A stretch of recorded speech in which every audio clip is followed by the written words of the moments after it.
Yo, what is good, YouTube? Krishan checking back in with another video. So starting this video off with updates of Hunter Labrada at 12 weeks out from this year's Olympia. And Hunter's always a guy that's very transparent with his physique as well as his diet. Now, if you had to ask anyone you know who is going to be the new guys, the top 6, they're probably going to say Samson Dowda or Andrew Jack. And who is going to be knocked out of the top 6? Most people will probably say Hunter Labrada. But then again, no one expected Hunter to place as high as he did last year. Now, going into this year's Olympia is definitely going to be hard for Hunter to maintain that 4th place position, but I currently do think Hunter is on track to bringing his best physique to date. A lot of people say that he's overrated, but the more updates I see of Hunter, the more I like his physique going into this year's Olympia. And in the next update of the day, you guys are looking at updates of Michal Krizo at 2.5 weeks out from the Amateur Olympia. And every time Krizo poses, I think he really needs to stop breathing through his stomach. It also makes the midsection a lot more glaring. Krizo could also bring up the posing a little bit as well. I think his front leg could be executed better.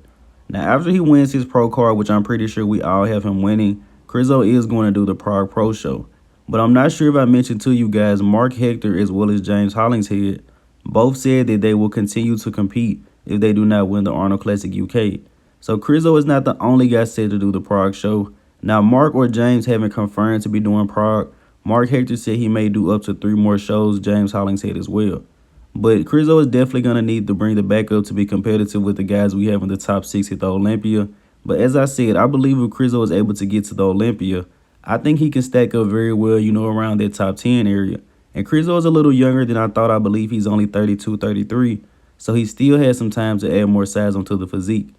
Now, in the next update of the day, the most recent update of Brett Wilkin, I believe Brett is 7.5 weeks out of the Romania Pro.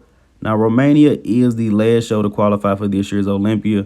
In James Hollingshead's last video, he did slightly hint that if at that point he still hasn't won a show, he could possibly hop into this show as well. But I'm very excited to see Brett on stage, man. Looks incredible here. And he said he hasn't been looking at the scale at all. He's just working on bringing his trademark conditioning from the Chicago Pro. And I believe he could have done well at the Arnold if he was more conditioned. Now, speaking of James Hollingshead, these are the most recent updates of him. And Nick Trigilli over on Bodybuilding and BS recently did a great video on James Hollingshead. You guys should go check it out. I will link it in the description below. But James is honestly just making excuses for himself already going into this show. He's saying he might not look that good. He said he's already signed the contract for the show next week and he plans to compete more. James even went as far as to mention shows next year, focusing on qualifying for next year. So James doesn't really seem like he's very confident in himself going into this Arnold Classic UK. So if you guys have James in your top 3 predictions, you might want to rethink them. And speaking of the Arnold Classic UK, here's a recent physique update of Marc Hector. And I'm very excited to see this guy on stage, man. This whole prep, all we've seen are side chest poses and most muscular shots. I'm really excited to see this guy, ab and thigh back shots as well as a side tricep as well. Now, going into this show, Marc Hector is probably the biggest wild card. When I look at his physique, even when he took 3rd at the British Grand Prix 2 years ago, it was incredible. And 25 more pounds on that physique could be mind-blowing, but he is going to give some very stiff competition here. Now, unfortunately, Lionel Byeke did pull out of the Arnold Classic UK. He was unable to get a visa, and it seems like he was very, very focused going into this show. And he did say he is still going to push to try to compete sometime this year. So hopefully Lionel is able to get on the stage. And from reading the caption under this post on his page, you guys should go check it out. He seems really fired up to compete. Now, also Arnold Classic UK news, Arnold would not be at this event, courtesy of Buys and Tries over on Instagram. Now, I'm not going to go into this too deep, but basically it seems like there was some communication issues between the UK and the American Arnold Classic group about paying Arnold's appearance fee. And also the money for the competitors was deposited very, very late. And there was a possibility that the competitors was not going to get paid. So they're actually changing the name of the competition from the Arnold Classic UK to the Experience Sports Fest. And in the next update of the day, we get small updates from Iain Valliere at 12 weeks out from this year's Olympia. Iain has been the 7th best bodybuilder in the world for 2 years straight, and he really wants to move into their top 6. Now, one of you guys in the comment section actually made a great point. There is a good possibility that Iain Valliere could be fighting for around their 10th place position.